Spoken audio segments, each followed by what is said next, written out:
En el corazón de México, entre las áridas tierras de Durango y Chihuahua, nació un hombre que se convertiría en leyenda.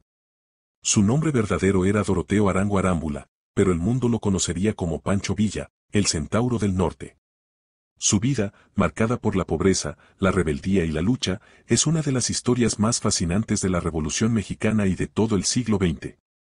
Villa nació el 5 de junio de 1878 en San Juan del Río, Durango, en el seno de una familia campesina. Desde niño conoció el peso de la injusticia. Huérfano de padre a los 15 años, tuvo que trabajar la tierra para sostener a su madre y hermanos. La miseria, los abusos de los hacendados y el dominio de los poderosos marcaron su infancia y forjaron el carácter de quien no aceptaría jamás la humillación. La leyenda comenzó cuando, siendo apenas un adolescente, Villa defendió a su hermana de un acaudalado hacendado que intentó abusar de ella. La versión más difundida cuenta que Doroteo tomó un arma y disparó contra el agresor.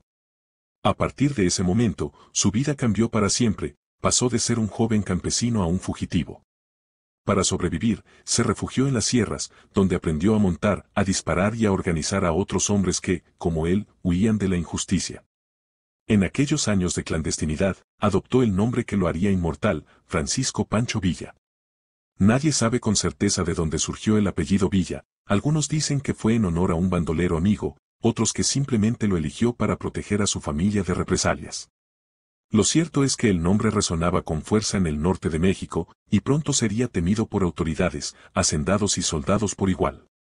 Cuando estalló la Revolución Mexicana en 1910, Pancho Villa encontró su causa.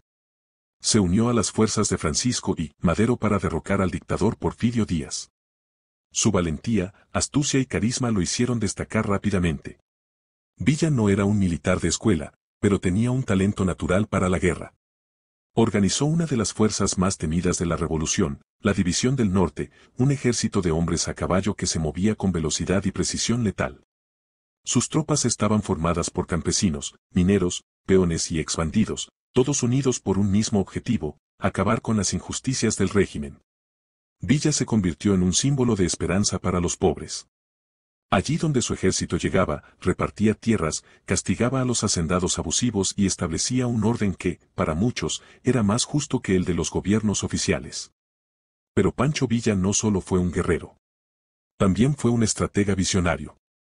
Entendió el poder de la imagen y de los medios de comunicación. Permitió que fotógrafos y cineastas lo acompañaran en el campo de batalla, convirtiéndose en una de las primeras figuras revolucionarias en ser difundidas internacionalmente. Su rostro, con el gran sombrero y la mirada desafiante, se volvió símbolo de la revolución en periódicos de todo el mundo. Su carrera militar alcanzó momentos legendarios. Bajo su mando, la División del Norte logró victorias decisivas como la toma de Zacatecas en 1914, una de las batallas más sangrientas y estratégicas de la revolución.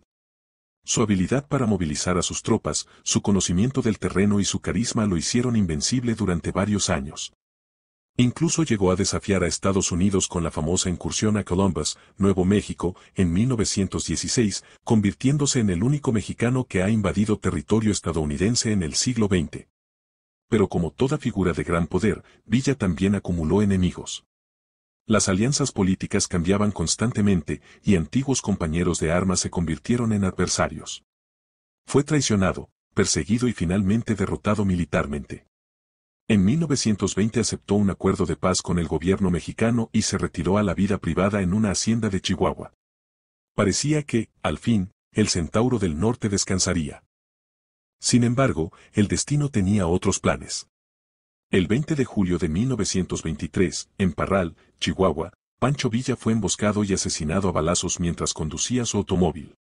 Tenía 45 años. La emboscada fue rápida y brutal, más de 150 disparos silenciaron la voz del caudillo. Hasta hoy, las razones de su asesinato permanecen envueltas en misterio. Algunos señalan a enemigos políticos, otros a viejas rivalidades. Lo cierto es que su muerte no apagó su leyenda. Incluso después de su fallecimiento, la figura de Pancho Villa siguió alimentando rumores y relatos.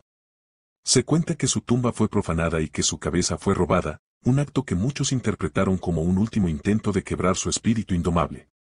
La cabeza nunca fue recuperada, y este hecho alimentó aún más el mito del hombre que ni muerto podía ser vencido. Hoy, Pancho Villa sigue siendo una figura contradictoria, para algunos, un héroe que luchó por los pobres, para otros, un bandido sanguinario. Su vida es el reflejo de una época turbulenta, donde la línea entre justicia y violencia era difusa.